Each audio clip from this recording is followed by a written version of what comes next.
Now, from CBS News Miami, this is Facing South Florida with Jim DeFede. Welcome to Facing South Florida. I'm Jim DeFede. This morning is day 19 of the government shutdown.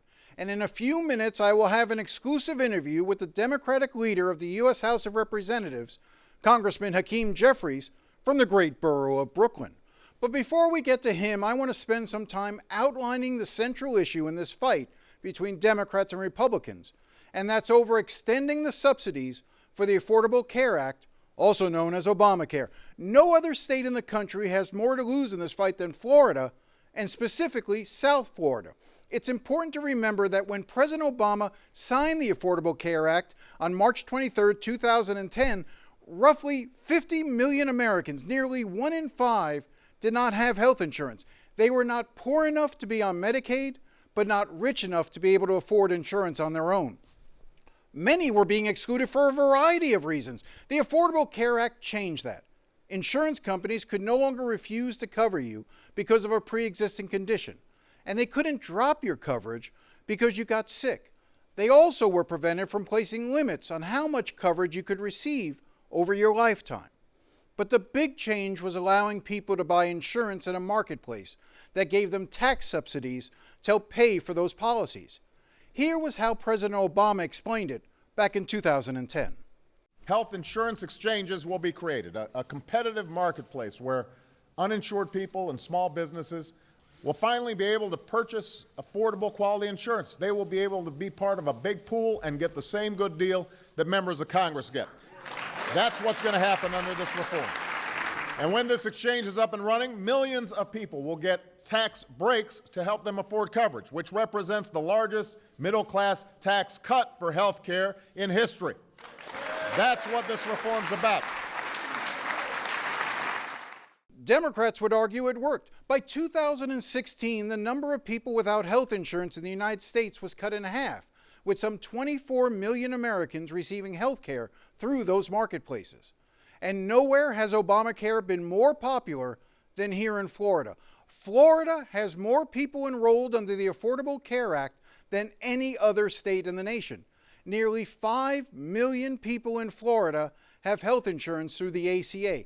That's 20% of the state's population. And in South Florida, the numbers are even more staggering. Take a look at this. Out of the 435 congressional districts in the entire United States, the top 5 for Obamacare are in Florida, and 4 of the 5 are in South Florida. In Maria Elvira Salazar's district, more than 298,000 people are enrolled in Obamacare. That's 38% of her constituents. Carlos Jimenez has more than 287,000 people enrolled, and Mario Diaz-Balart has an additional 258,000. That means those 3 Republican members of the House have more than 840,000 people relying on Obamacare and those subsidies. And here's where we get to the shutdown. During the pandemic, Joe Biden signed the American Rescue Plan and the Inflation Reduction Act. As part of those bills, they increased the Obamacare subsidies so that more people could have health insurance. Now, after being in place for the last 5 years, those increased subsidies expire at the end of 2025. Democrats want to make those subsidies permanent, while many, not all, but many Republicans want them to go away. And since Trump's return to Washington in January, Republicans have been calling the shots. Republicans control the House, they control the Senate, they control the White House, and the Supreme Court. Democrats are largely irrelevant, except for right now. Right now, they have a little bit of power. There are 53 Republican senators, but in order to pass a spending bill to fund the government, Republicans in the Senate need 7 Democrats to get to the required number of 60 to move the spending bill forward. And so Democrats in the House and the Senate have united around this one issue. Before they vote to reopen the government, they want to make a deal to extend the Obamacare subsidies. They argue it is the only time they will have the leverage to do so.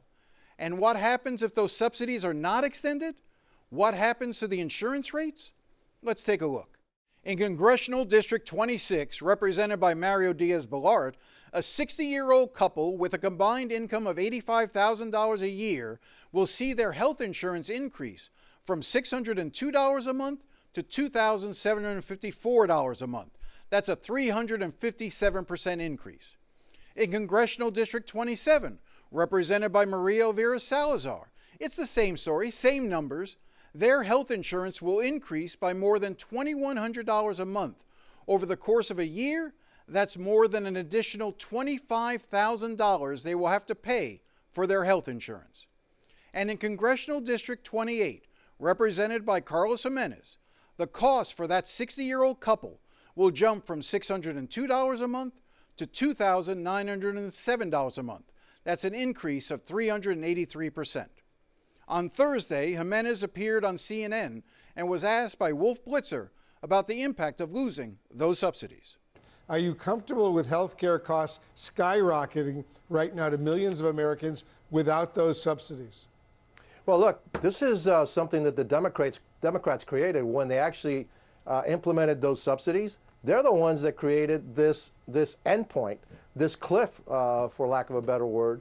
So it's a Democrat-created crisis, and the continuing resolution. All they need to do, look, why don't we just open up the government, and then we can have the discussions about these subsidies. As you know, I am a co-sponsor on a bill that was filed by Jen Kiggins of Virginia that extended those subsidies for a year. I actually believe that the Democrats actually want those subsidies to expire. And they don't want to come back and talk about it, because if we actually end up extending that, it'll be the Republicans who did it.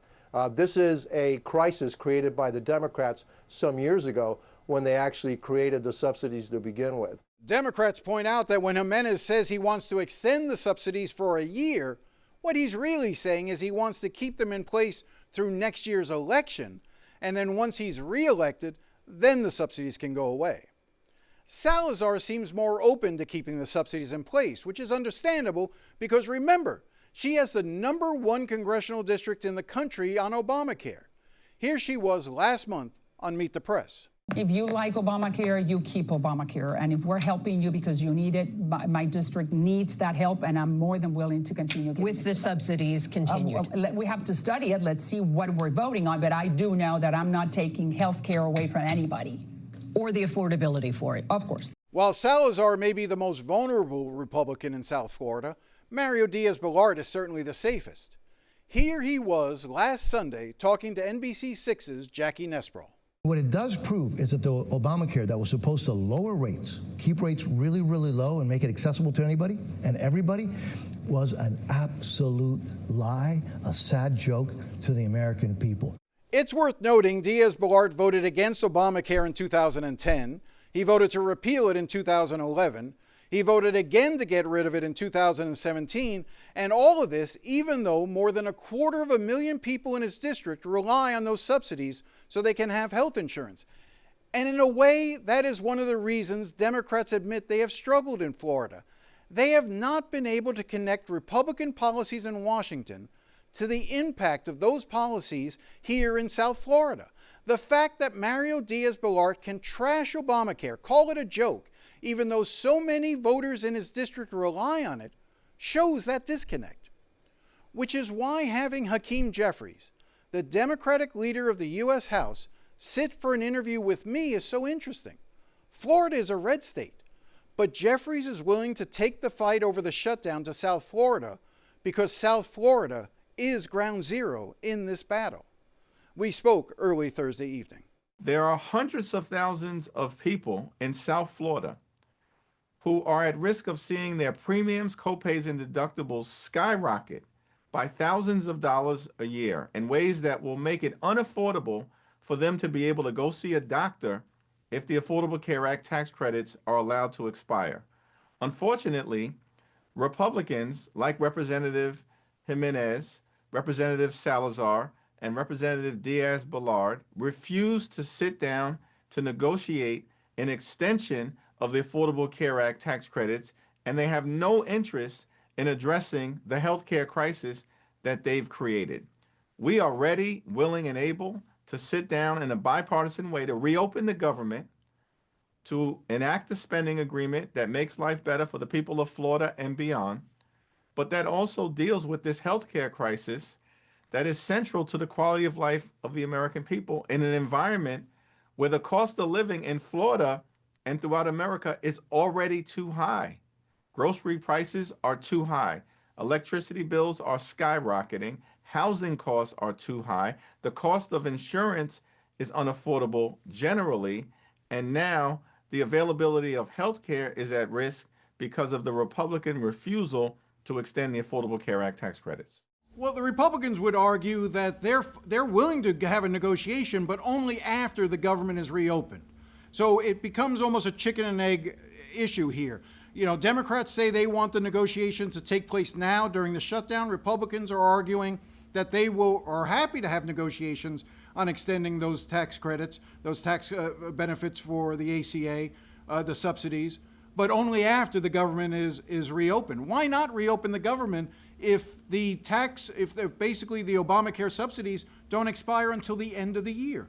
Open enrollment starts on November 1st. And right now, people throughout the state of Florida and across the country are going to begin to receive notices from their health insurance companies indicating that their premiums are about to skyrocket by thousands of dollars per year. That's unacceptable. And it's a crisis that Republicans have caused, and it needs to be addressed right now. We want to do it in a bipartisan way. We want to open up the government immediately. Unfortunately, House Republicans have literally been on vacation for the last 3 weeks. They canceled votes 2 weeks ago, canceled votes last week, and canceled votes this week. In fact, since the end of July, House Republicans have worked only 15 days during the last several months, uninterested in doing the business of the people of the great state of Florida and everyday Americans all throughout the country. We can reopen the government, but we need Republicans to get back into town to do their jobs, as opposed to refusing to even show up for work at the same time when they've shut the government down, furloughed federal employees, or are forcing our law enforcement officials and others to work without pay. Representative Diaz-Balart makes the argument that these subsidies, these increased subsidies for Obamacare during the pandemic were always intended to be temporary. And that he says, and I'll read a quote to you from him, what it does prove is that Obamacare, that was supposed to lower rates, keep rates really, really low, and make it accessible to anybody and everybody, was an absolute lie and a sad joke on the American people. He's arguing that if these rates are going to dramatically increase without the extension of the subsidies, that the problem was, the underlying problem is Obamacare itself, not the disposition of the subsidies. The healthcare system in this country needs to be dramatically improved. The problem is Republicans have shown no interest in making those improvements. Instead, they continue to attack the health care of the American people, largest cut to Medicaid in American history. They are possibly triggering a $536 billion cut to Medicare if Congress doesn't act at the end of the year because of what Republicans just did, like Representative Diaz-Balart, Representative Jimenez, and Representative Salazar, in voting for the one big ugly bill. Of course, hospitals and nursing homes and community-based health centers are closing all across the country, and they are now refusing to extend the Affordable Care Act tax credits. So this is an all-out assault on the health care of the American people that, of course, requires decisive action. Republicans have tried to repeal the Affordable Care Act now more than 70 different times over the last 15 years. That's extraordinary. And they have no credibility when it comes to addressing the health care of the American people. Yet and still, we want to sit down with my Republican colleagues when they return to work to negotiate a bipartisan path forward toward reopening the government, enacting an enlightened spending agreement, and addressing the health care crisis that Republicans have created. How confident are you that Democrats will remain united, particularly in the Senate? Democrats have seen a history of this where, the tough talk slowly fades and then suddenly some senators, Democratic senators, get a little weak-kneed and suddenly the entire thing collapses. Why should Democrats believe that this is going to be any different? House and Senate Democrats have been strongly united over the last several weeks and, in fact, over the last several months and standing up to lower the high cost of living for the American people, fixing our broken healthcare system.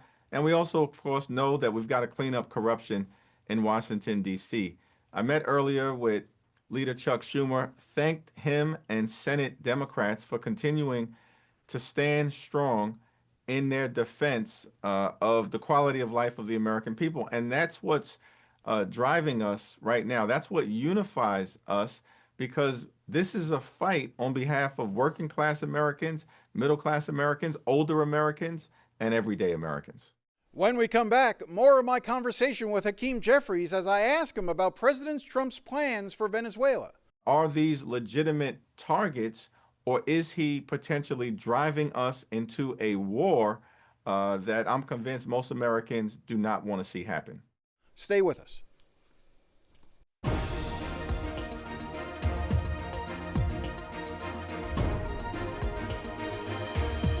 Welcome back. We continue my conversation with Democratic Leader of the U.S. House of Representatives, Hakeem Jeffries.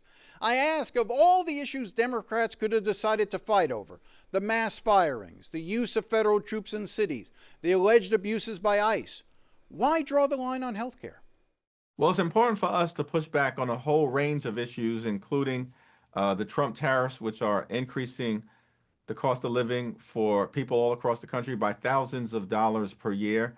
And of course, the fact that Donald Trump and his administration have unleashed extremism on law-abiding immigrant communities in ways that are breaking up families and in some cases targeting young children who are American citizens. That's completely and totally unacceptable. And I know the pain of that extremism is being felt by so many families down in South Florida, and that is extraordinary and is something that cannot be allowed to stand. At the same period of time, the healthcare crisis is ever present.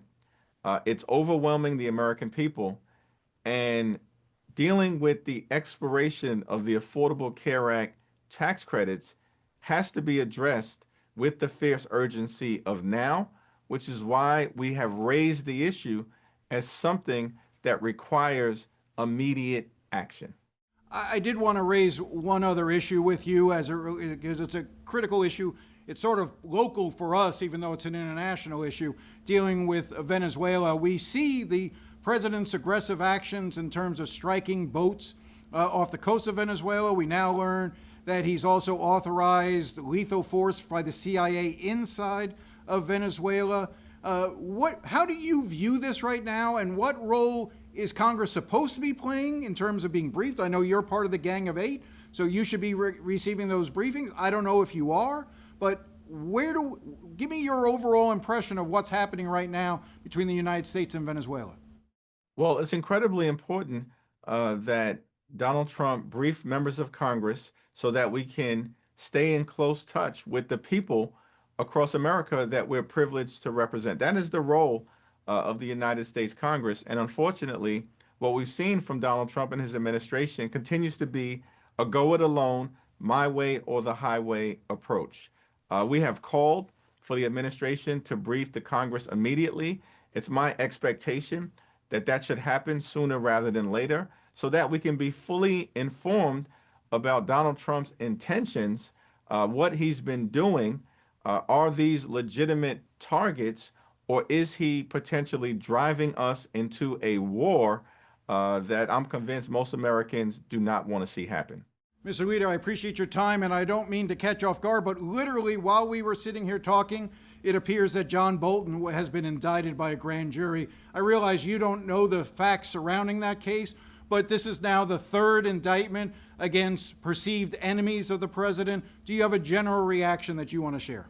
There are many people who live in South Florida now, enjoying the freedom of the United States of America, who know what it is to deal with a government that turns against its own people and unleashes extremism and authoritarianism. And it's unfortunate that what we've seen is the weaponization of the Department of Justice by Donald Trump and his administration against people who are perceived to be adversaries of his. And that is unpatriotic, unacceptable, and un-American. When we come back, an update on the fight over a proposed presidential library on land owned by Miami-Dade College. They didn't give notice. They didn't do discussion. Nobody was there to watch them. This was a deal done in the dark. Stay with us.